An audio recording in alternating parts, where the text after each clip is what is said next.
Today in the School of Mike, it's anxiety. It's a tough topic too, but you can with TRITUS frame it all in. At least I could give my version of what anxiety is. I remember when I was growing up, and I think mainly between the age of maybe 18 to 28, those 10 years of my life, I had a lot of fears and a lot of anxieties towards the future and what would happen. I remember I could go to bed on a Sunday night and feeling worried about the next week. How am I going to do? How am I going to survive? And you sort of could project fears into the future.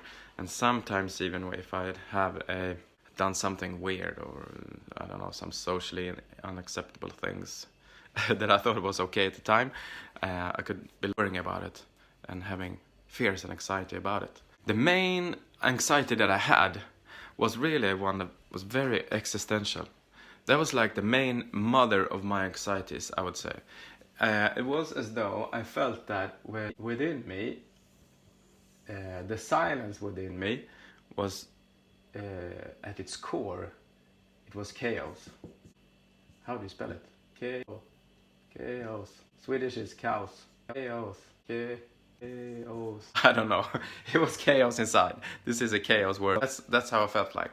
The strategy that I had taken up because I didn't know why I was alive and why I was doing things really, I aimed outside of me into a more noisy structure. And the noise kept the darkness away from the inside. So if I just kept tempo up and kept running and kept working really fast, I didn't have to worry about that the stillness was frightening. The problem is that as I was running from the chaos inside and didn't take care of it, the noise became more and more crazy, and it wasn't really functioning that well. So as a result, I had a lot of depressions and mood swings, so often worn out, tired. Yeah, that was basically it. I wasn't really functioning so well because the existential questions took so much energy. So a few videos back I drew this tree of knowledge, and we can draw this tree of knowledge again. If we look at life, let me see. Start here. Here's the start down here, and then the tree starts to grow. That's our mind. The tree is the mind. Branches starts to break out, and then smaller branches, smaller, and then the leaves finally. The analogy that I want to make is that the top section here with the leaves, that's how we act. This frame right here is how we act in time. Like in everyday life, and when you walk out the door and do things, we act on the things furthest out in the tree.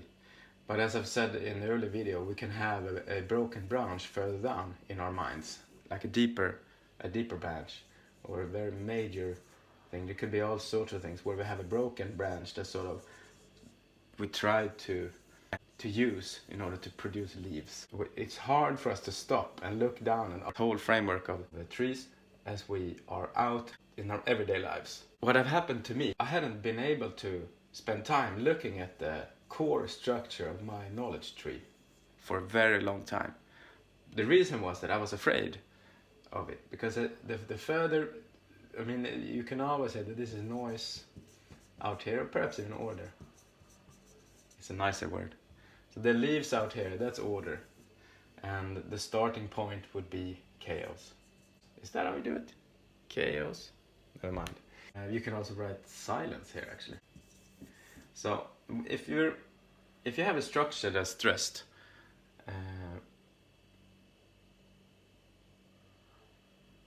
or if you have a disconnection towards your root experience of yourself. If you have a disconnection somewhere in this knowledge tree, some branch somewhere tells you that this is not a good idea to look at the core structure of yourself. Then you could have fear in here, and fear would stop you from going deeper. Because if you want to go down to the root, you have to push through all the anxieties and fears and demons that you have in your mind. So I felt that when I was in the 20s, as I stopped and sat down and listened, the demons of my broken branches started to arise. And I sort of, I don't want to do it. So I just stopped. Because I had this, I was bouncing back and forth and didn't get this As deep as I wanted, eventually, I felt that that wasn't a good idea. As I mentioned before in a few videos, I started spending time then breaking down everything this with silence, sitting down a longer series of time, like a longer periods of time, and just listening to nothing. And then eventually I was able to listen to the silence. The problem with this structure, I haven't really gotten to the topic yet, to anxiety, but I will. Just give me a minute. The thing that was that what I was looking for, here's the key thing, what I was looking for, especially in my 20s, it was myself. Okay? I was looking for me, and that was it. I couldn't find it. So I traveled around the world. I had been skiing on the biggest mountains. I studied to the biggest universities. I had even gone to church every Sunday and been a missionary for 2 years and married a beautiful wife. I had like a double degrees in finance and in engineering, and I've done marathons and Ironmans, and my life was really fantastic. But still, the noise, the chaos within was my biggest hurdle to understand. So the thing is that if you have a disconnection, now listen carefully now, if you have a disconnection towards your very root of yourself, then you don't know who you are. So you try to define yourself with order or noise, with more materialistic things, like in the TRITUS model. It would be that this is your original you. Oops, there's some lights. This would be the original you, and this is the knowledge realm, and this is the physical realm. So if you have a disconnection to the original you, you tend to look outside of you for yourself. But the thing is that you're not outside of you, you're within you. That's the whole idea. But the demons on the broken branches keeps you from getting back to the root of yourself. So, and here's a tricky thing. As I've said in other videos, the mind cannot handle eternal concepts. The mind cannot handle the eternal things. We can experience them but not explain them. And the mind, as I define it, is an explanation box. So, if I'm looking for myself, but have forgotten the experience of being without definition, the mind tricks you not to find your way back home. So your biggest hurdle becomes your own mind. Did that make sense? I hope so, because it's a fantastic idea that I have.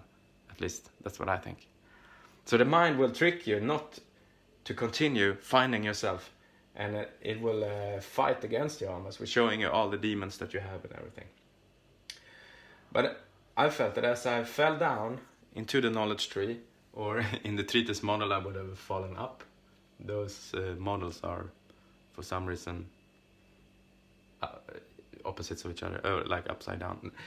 Then as I started to experience the silence and the stillness, and realized that the chaos was silence and not something to be afraid of. So chaos, I still don't know how to spell it, became silence. I can't spell today, but you, never mind. Chaos became silence, and then noise could turn into order. So I moved from noise, chaos system to silence and order system. And that can only be done if you manage to flush out all the bad branches in your knowledge tree.